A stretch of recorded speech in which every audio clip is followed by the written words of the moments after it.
Kumusta mga katuts, andito muli ang inyong lingkod, na pag-alaman kasi natin sa nakaraang video ni Reyna na ito ay nagkaroon ng takot at ito ay napaiyak din.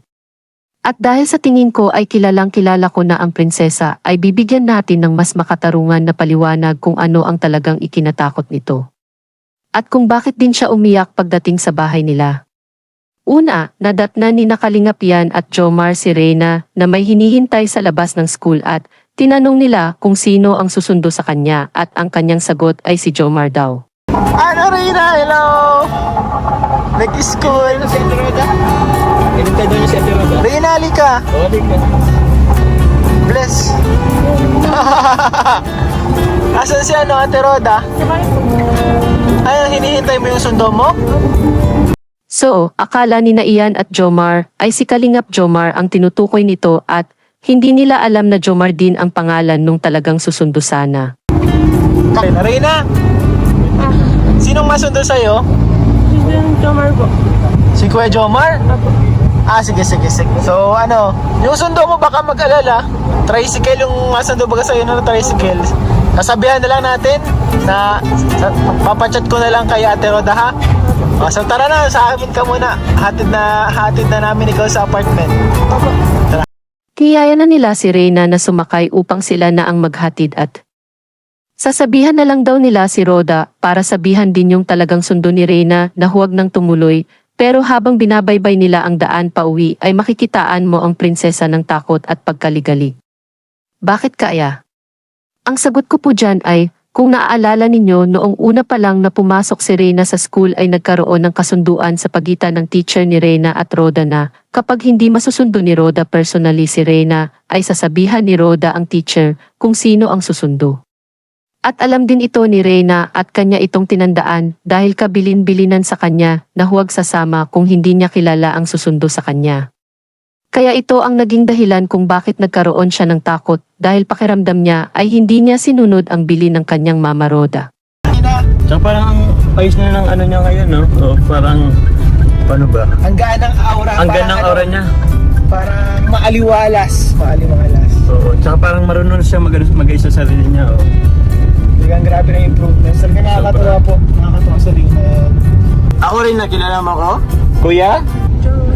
Uy, kilala ko! Sana all!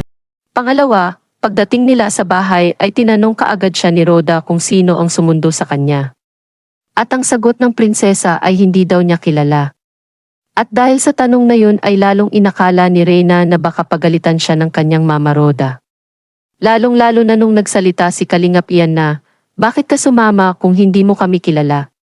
Dito ay sumagot na si Reyna na, sabi ninyo sumakay ako. Ngayon ay napaiyak na talaga ang prinsesa dahil buong akala niya ay talagang napakalaki na ng kasalanan sa kanyang mama Roda. Reyna, asan na tayo? Asan ang bahay mo? Dito? Ayan. Ay, ayan na. Ay, si Mama Roda. Ayan. Sino nagsundo sa'yo?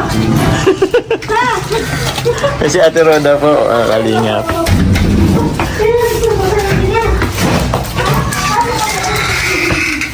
Kilala mo?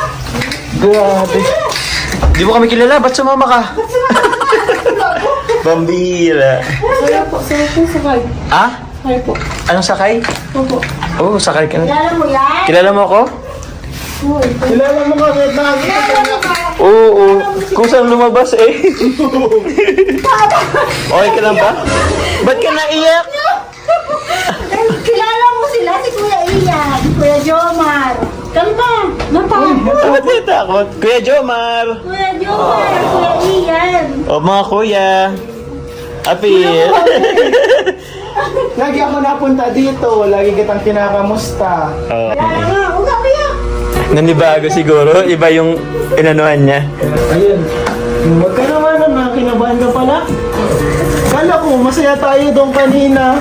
Ako bro, actually, nung medyo malapit na dito, pero nakikita ko yung ano niya. Yung itsura ng mukha niya medyo takot ng konti. Natatakot. Parang medyo nagpapanik ng konti. Buti nga nakarating agad tayo dito. Kaya I'm pretty sure na hindi natakot ito sa mga kuya niya at alam din natin na kilala niya at natatandaan niya si Jomar dahil sa loob pa lang ng sasakyan ay nasabi pa ni Reyna ang pangalan ni Jomar. So mga katutay, please correct me if I am wrong sa aking pagbibigay ng paliwanag kung ano ang talagang kinatakutan at iniyakan ng ating prinsesa. Paki-comment na lang po kung ano ang nasa isip din ninyo. Bago ko tapusin ang video na ito ay patamsak na lang po ulit mga katutay at maraming salamat muli sa inyong pagdalaw sa aking munting channel. Pagpalain po kayo palagi ng Panginoon at magkita-kita tayo sa aking susunod na uploads.